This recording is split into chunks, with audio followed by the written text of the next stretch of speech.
Well, welcome back to Spirit Music Meetups. Mike Burris here, and doing a little something different. This is part of a continuing series. I think we're in part 5, looking at YouTube.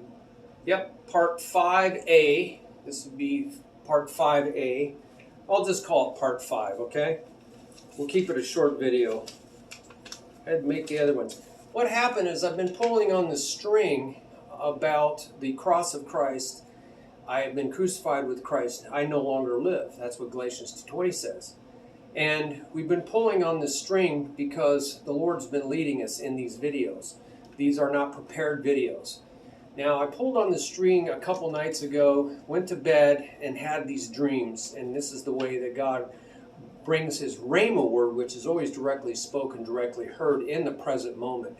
Once it's written down, now I'm giving you a logos message. That's what logos means. It means a message. That kind of requires you to have some comprehension if you read this message. But I'm not going to have you read this message. I'm going to speak it to you, okay? So it'll be rhema again, but it won't be the rhema word of Christ. You got to hear that for yourself. So there's a lot on prophetic words. So I kind of jotted these down in the middle of the night, like 4 o'clock in the morning, 4:30. Kept me awake. I forgot that I have a voice recorder on my phone, and I should have just turned my phone on and just spoken into it, because the process of writing kind of woke me up. And then I had a hard time going to sleep. So in this, I've got to find, I'm just going to use these notes as kind of to jog my memory. So, yes, what happened is I started having these dreams of attachment. I think that was in the previous 2 parts, 4A and 4B, being connected. And so he was telling me about this abiding in Christ, this connecting to Christ, and how that works. And I'm going to put this down here and keep it from timing out. So he said, he showed me, I saw what happened is let me get this. I saw Christ come down in my dream like a stroke. I'm a drummer. So he uses things that we know about. So I saw this Christ coming down like a stroke, like that. And then I saw myself coming down right before him, but it was small. Now we know in drumming that's called a flam. So this is the principal stroke, they call it, and this is called a grace note. It has no time value. I think it's interesting they call it grace note, because grace, charis, where you get charismatic. Charis means unmerited, undeserved, unearned, loving favor. So there's no definite value to it. So there's no definite value. It can be farther away or closer, or farther away. But we practice getting it very close. And they call that a flam. So that's very interesting. They call it a grace note. We need grace. We need that. That's what we need. So what the Lord showed me is that this little note is weak compared to this note. So when we first come to the Lord, certainly we're so in the flesh and so into the world. But even throughout our Christian life, there are times when we just get overwhelmed by the world and temptation, and we are back into this weak. And so we've been asking, how do we get strong, right? How do we, because the Lord said, if we abide or connect or remain in the vine and in his love, he says, you're going to produce much fruit. You're going to be, or even greater works than I. So that means, whoa, how do you get greater than what Jesus did? Well, there's a lot more of us. So he's talking about you all, okay, the church. Maybe individually, we're not going to do greater works, but altogether, we're certainly going to do greater works. He was only here for 3 years, and there's billions of Christians.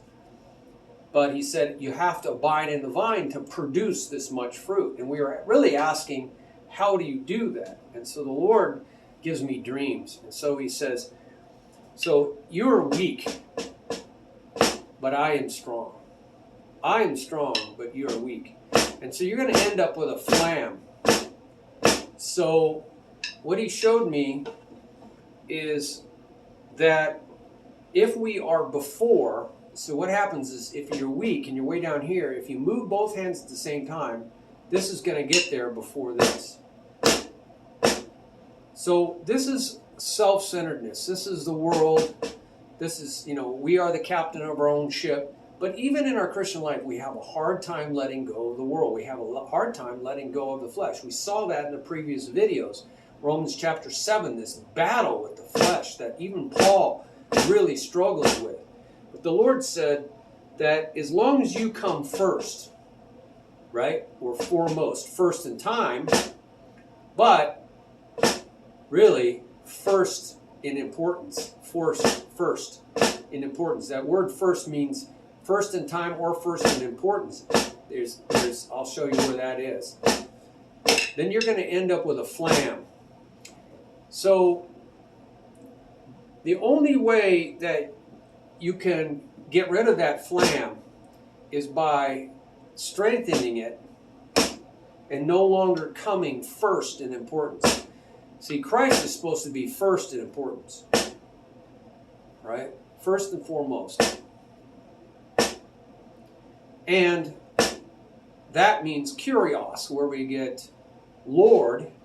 We found out kurios, K-U-R-I-O-U-S, kurios, means, in Greek, it means supreme master, the owner of you. The supreme master, the owner of you.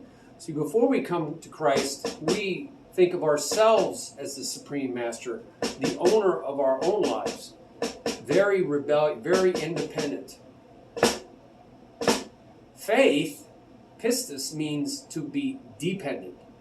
Now I'm dependent. Okay? And he is now the master. So the earliest Christian creed is Jesus is the Messiah and the Lord. Jesus is the Christ. That means anointed one, Christos, the anointed one of God, the Messiah. And, linked to this, the supreme master of our lives. That's the earliest, Jesus is Christ and Lord. That's the earliest creeds, Christian creeds. The thing that everybody said. When did they say this? Well, we see from early Christian writings and also the New Testament, at your baptism. At your water baptism is when you became a Christian. Then there's a link there for water baptism. So we know that. If you don't know that, go read that link, water baptism. Exhaustive study of this subject. Exhaustive. You'll be exhausted, as I was after I was done. A lot of people just don't do their homework. I have a lot of 2 degrees, almost a third and a fourth degree. So a lot of study required, a lot of study, thoroughness, comprehensiveness. So we saw in the Bible Gateway, English Standard Version is a great thing. I use to find things, and I'm going to look at that word flesh. I remember the Lord just puts things into my head about the flesh being weak. So Jesus said, watch and pray to his disciples that you may not enter into temptation. The spirit is indeed willing, but the flesh is weak. Romans 8:3, Paul says, for God has done what the law, which was perfect and good and spiritual, was from God. And it was righteous. It wasn't perfect, I should say. He says it was righteous and good. And he says, was weakened by the flesh. It could not do. It was unable to accomplish what it was set out to do by God, the law, the 613 commandments. Well, 97.4% of the Old Testament is the law. So we have links about that. By sending his own son in the likeness of sinful flesh and for the sake of sin, he condemns sin in the flesh. So that's why Jesus came. But the law weakened by the flesh. Okay, but the flesh is weak. So the weak flesh weakened the law. You see how that works? So let's look at the word weak there in the original language. So I'm using Bible Hub or Classic Net Bible on Matthew 26:41. Matthew 26:41. Carriage turn. And hit the interlinear button. And you can see that. But the flesh is weak. And it's Strong's number 772. And it's pronounced astheneis. Astheneis. Astheneis. It means literally without, that's the not negative, without vigor or strength.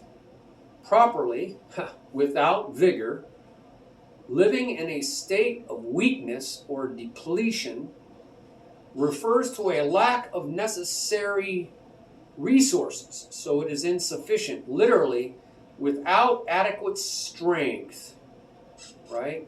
Hence, frail or feeble or sickly. Does that remind you of anybody today? Does that remind you of anybody? He's always on making speeches. Oh my goodness. Frail, feeble, sickly refers to a lack of necessary resources. So that's what the flesh is. The flesh is the body. And so that's what this is. It's weak. Doesn't have sufficient resources. So the Lord shows me himself and then myself and says, as long as you're first and foremost, if you're your own Lord, your own master, you're going to end up with a flam. But he wants this. He wants us to be in sync. Had another dream or vision about being in sync.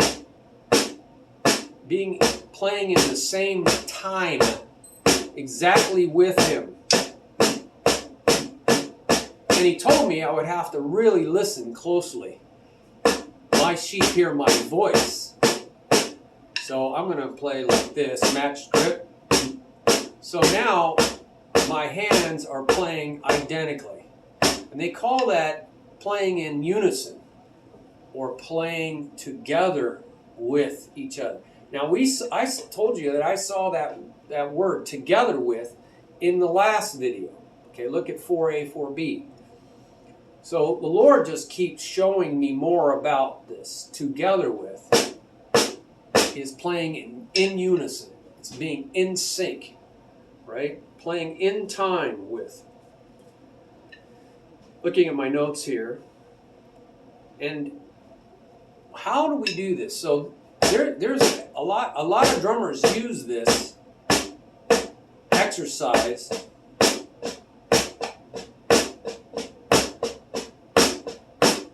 they use playing in unison to train the weak hand. My left hand is weaker than my right hand. So they use that to train the other hand. Now, how do they train that other hand? How does this right hand learn from this left hand? Not by reading books. It's on-the-job training. But it's not by itself. It doesn't go, okay, let me look at this. And now let me go try to model this. I'm going to model this by looking at it, analyzing it, and then go off and try to do this. Well, that's one way to learn, but it's kind of like secondhand knowledge, right? it's not linked to this hand. So by doing it together with each other,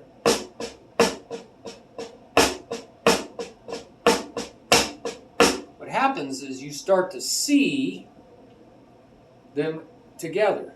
You start to feel the rebound.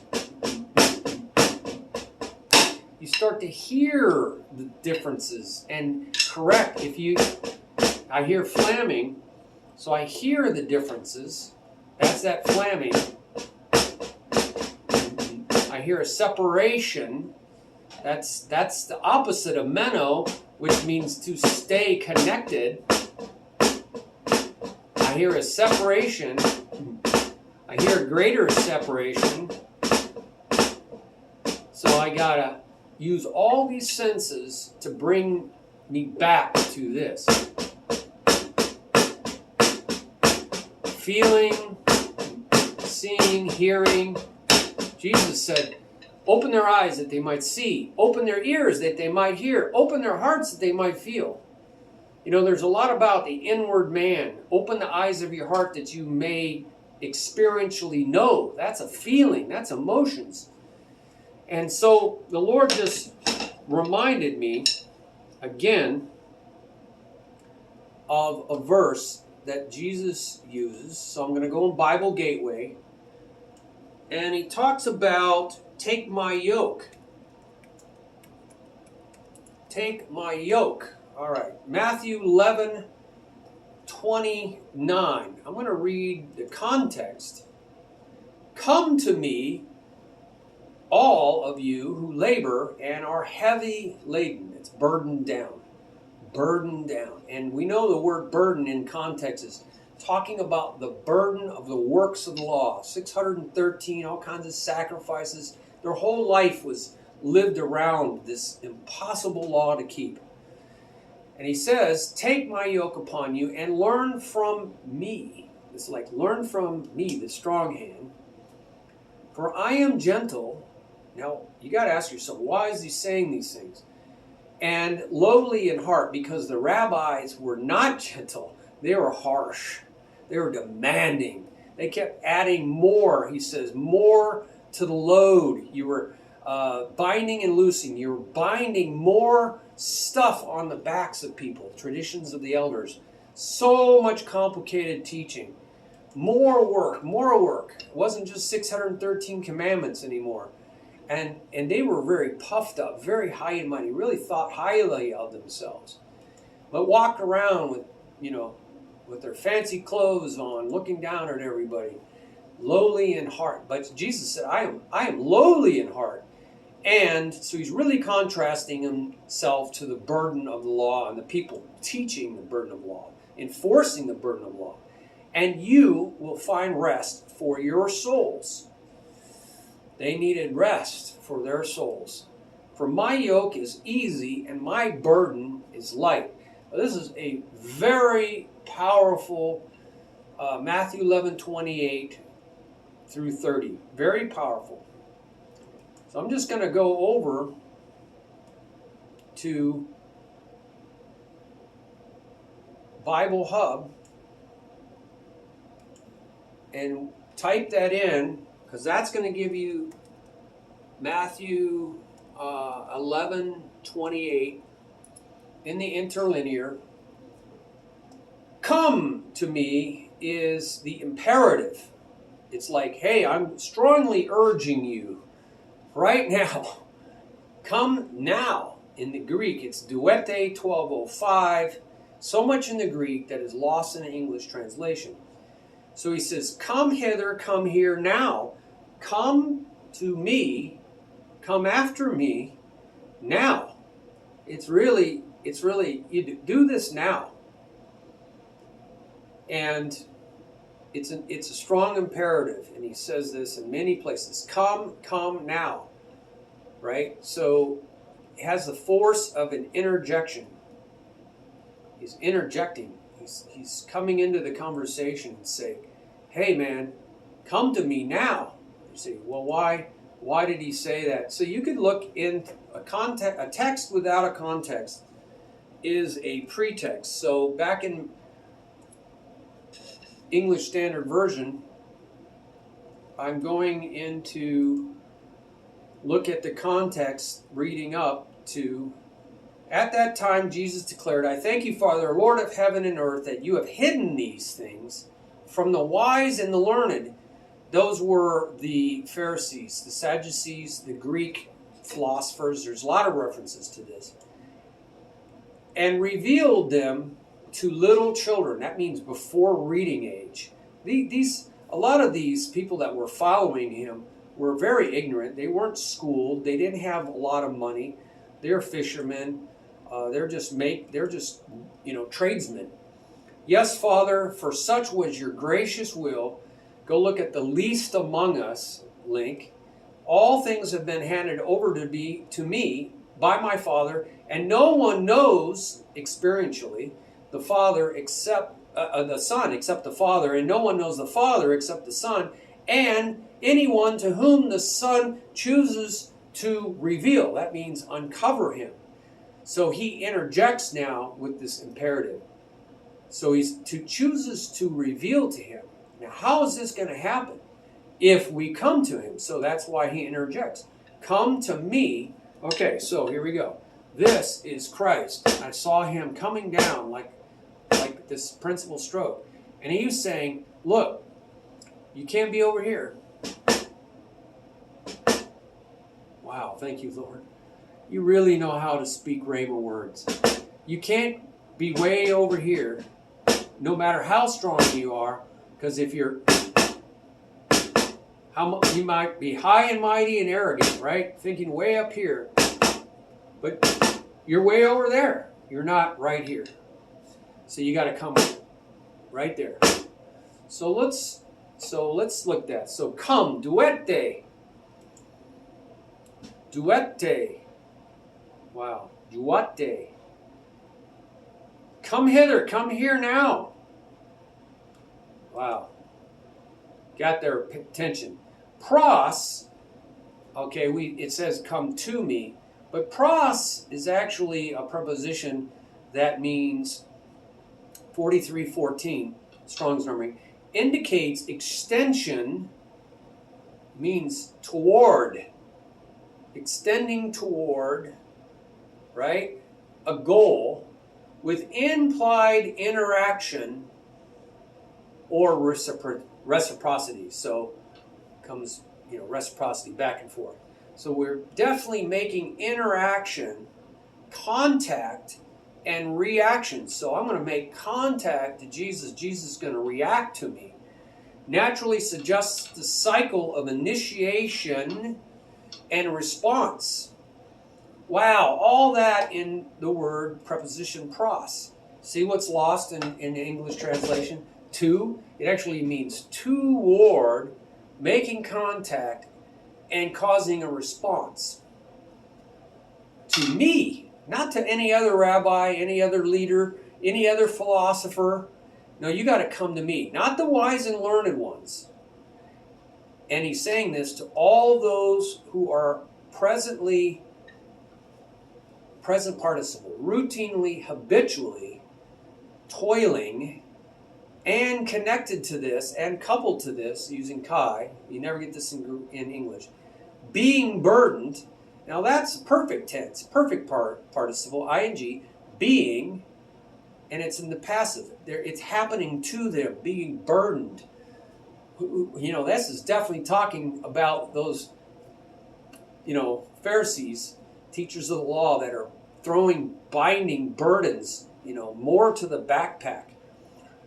They're being burdened, and it's not just past tense. They weren't once upon a time burdened.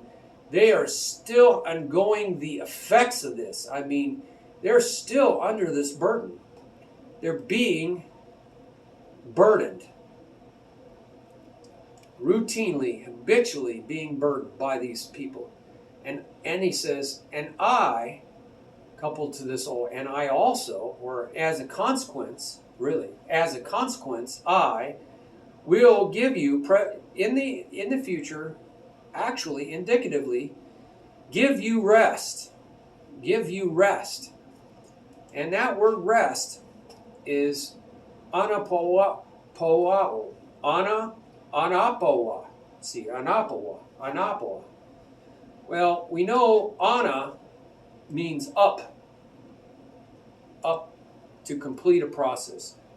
And it intensifies the word pao, which means pause, where we get pause. It's almost pronounced the same, pause, pao. Properly to give rest after the needed task is completed, to pause or rest after precious toil and care. Other people are talking about this. So properly to give rest after the needed task is completed.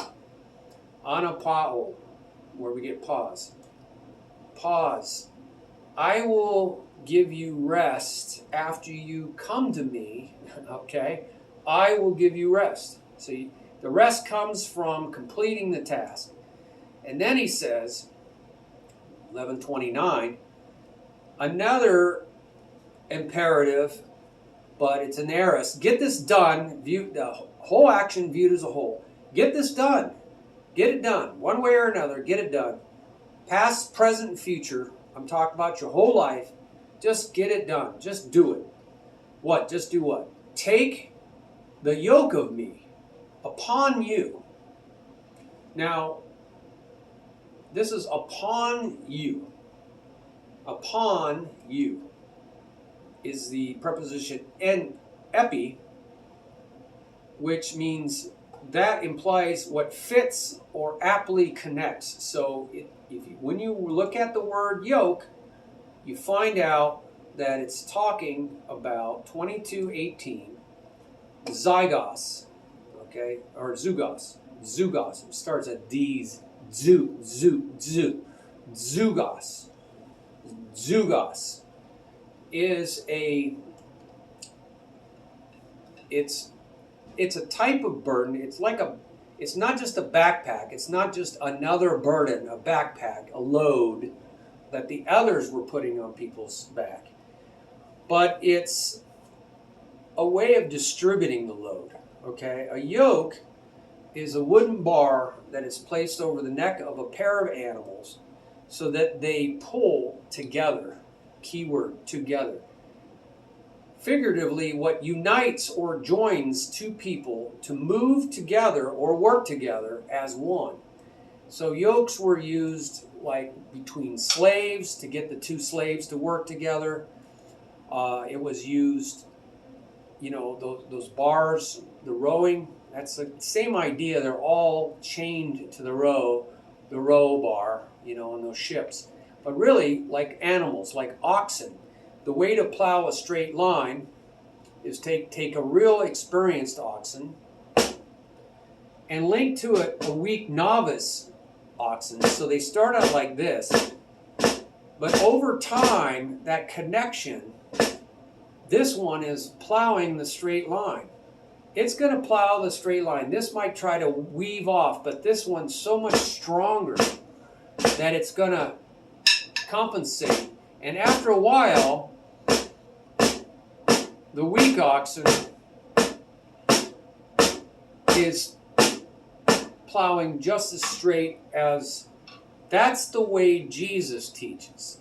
The rabbis, they just had writings and they just told you what to do, and then they walked away and said, good luck, and I'm going to punish you, or we're going to find out who you are when you break the law.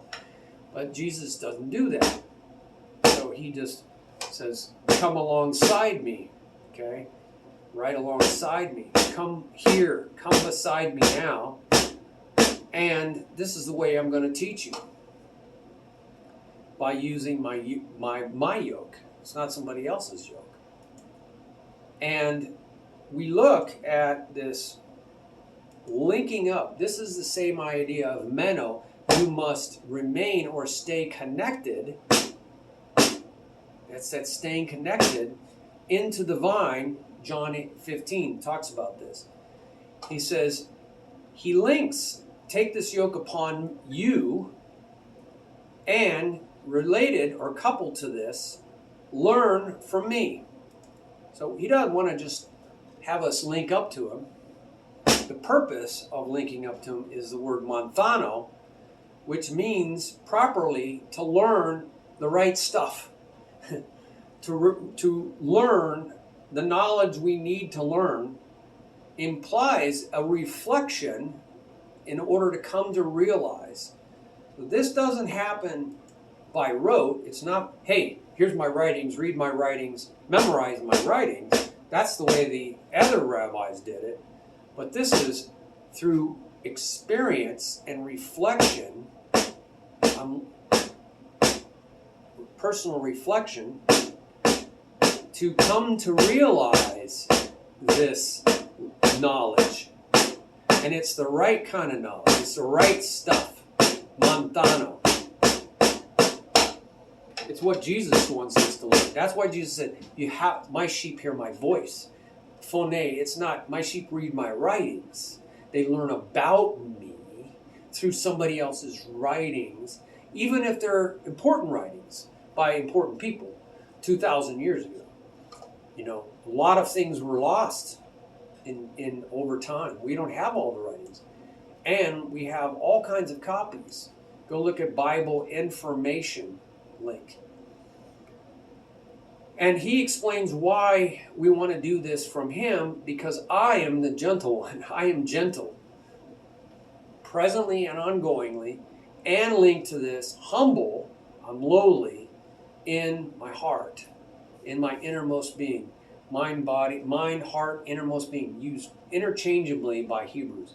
And you will find, and subsequently, when we have a bunch of kais in a row, usually things are coupled together, and then it's and consequently, or subsequently, you will find, right, sometime in the future, it's indicative, you will actually do this, you will find, heurisco, means you will discover. So this is something you're going to discover, especially after searching. Again, it's not drilled into us. Here's a download. Now you got it all.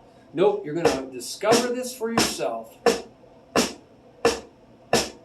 You're going to discover that you will find rest for your souls. Because the Old Testament was work, work, work, work, work, work. If you do this, if you do this, if you do this, 613 things, then I will give you something. It was all conditional.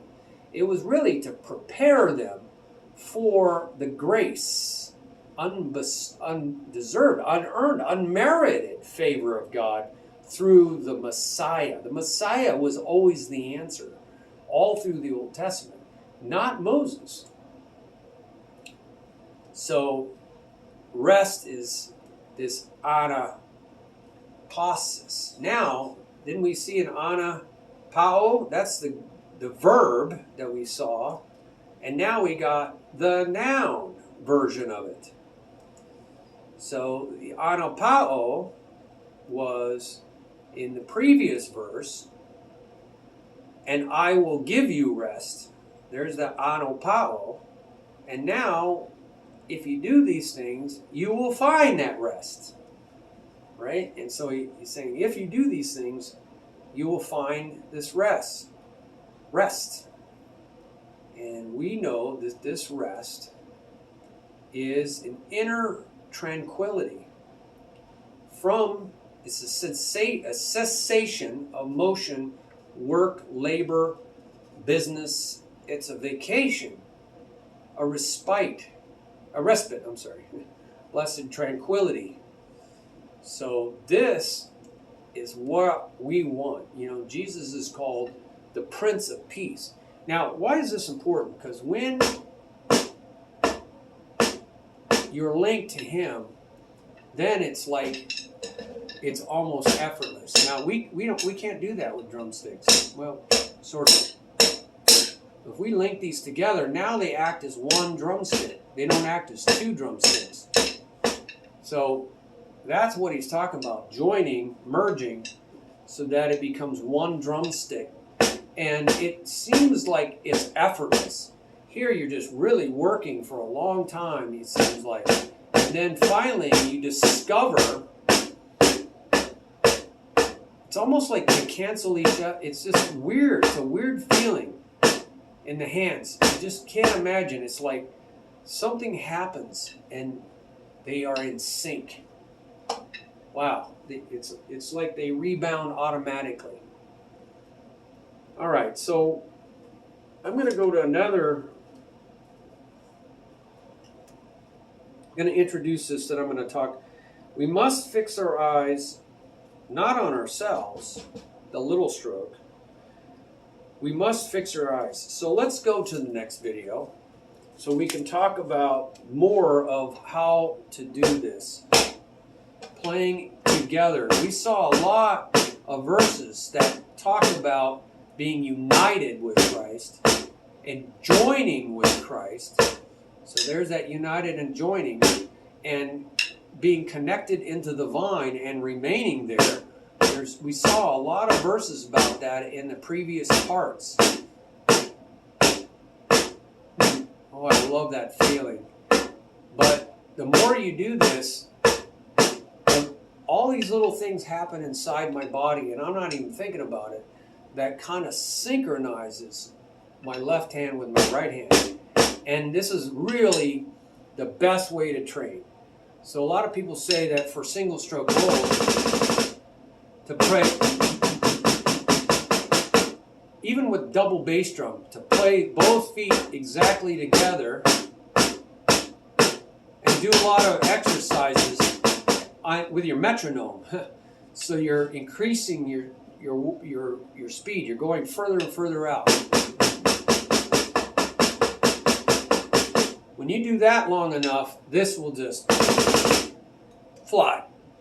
Because the weak link that slows this down is the left hand. That's the weak link. So by making it play together, sorry, that's hard to do. This is a different, so you can see the parallelness in this one.